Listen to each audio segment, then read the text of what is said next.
My boss stole my Super Bowl tickets, so I made him lose a major client.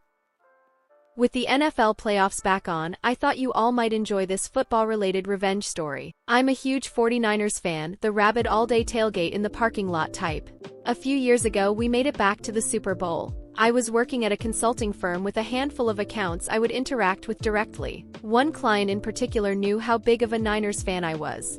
I was the day-to-day lead on his account. He really liked working with me and we became friends, often grabbing drinks or dinner after our meetings. He had access to a pair of extra company seats to the game, and as a thank you wanted to give them to me as a gift. He passed the tickets over to the partner on that account, who I will refer to as Dickhead Partner, to be given to me as a surprise. The game came and went, we lost, it sucked. The next time we met, we went to drinks afterward and he mentioned, "Hey, by the way, why didn't you go to the game? I heard someone else was in your seats." I asked what game. He said the Super Bowl. Confused, I answered, "I didn't have seats to the Super Bowl?" He told me that he gave Dickhead Partner a pair of his company tickets for me as a gift so I could attend. I had zero idea what he was talking about. He looked shocked, told me to quietly ask around about it and get back to him. When I was back in the office the next week, I found out through one of the secretaries that Dickhead Partner had given a pair of Super Bowl tickets to another one of his clients as a gift from our company. I might have let this sort of thing go to keep the peace under different circumstances,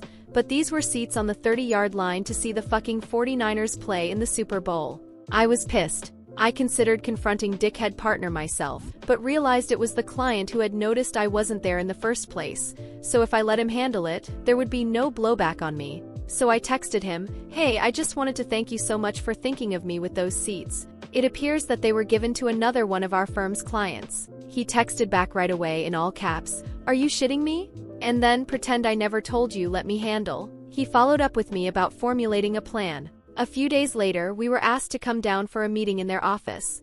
The client requested the partner be present, not entirely unusual, so Dickhead Partner and I hopped a flight the next week and headed over to their office. Little did Dickhead Partner know my client had orchestrated a wonderfully awkward little show to catch him red-handed.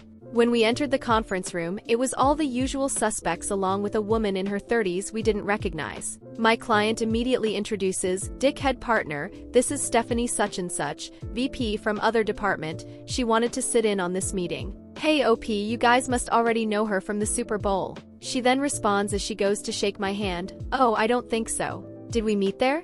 I'm sorry if I forgot." Client responds, "Geez Steph, how much did you have to drink? They were sitting right next to you." Client looks at me and I say, "Sorry, client, I wasn't there. Are you thinking of someone else?"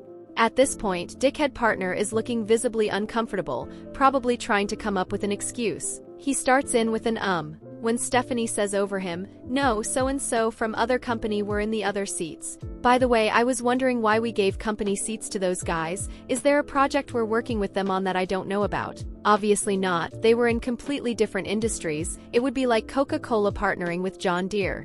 Dickhead Partner lets out an again and the client immediately speaks over him asking, "Dickhead Partner, I gave you those tickets for OP?" At this point Dickhead Partner is turning bright red. He responds, well he wasn't able to make it, so he must have given the seats away to someone else," and turns to me looking for me to cover for him. Client smirks at me. I respond, "What are you talking about? Client, you gave me tickets to the Super Bowl?" Client suddenly raises his voice, "Dickhead Partner, those tickets were a personal thank you gift from me to OP. Did you give them away to someone else?" Pause, was it another client? Dickhead Partner butts in with, maybe something got mixed up in the office?" Client went quiet for what probably seemed like an eternity to Dickhead Partner. He then looked down, grabbed his portfolio and iPad, put them into his briefcase and said, "I think this meeting is over. OP, it seems as if I owe you a thank you gift, let's go to lunch. Stephanie, you're welcome to join. Dickhead Partner, I need to evaluate our relationship.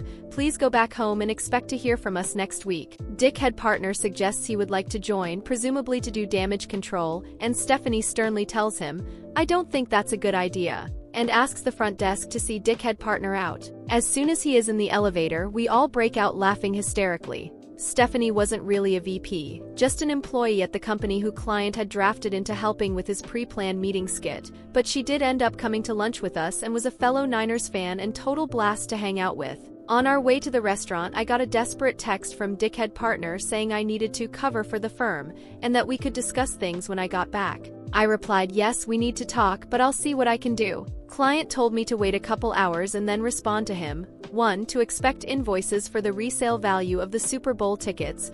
Resale is way above face value. It was over $10,000, as well as our lunch. He picked a pricey spot and made a big show of overspending, and that he expected them to be paid immediately. 2.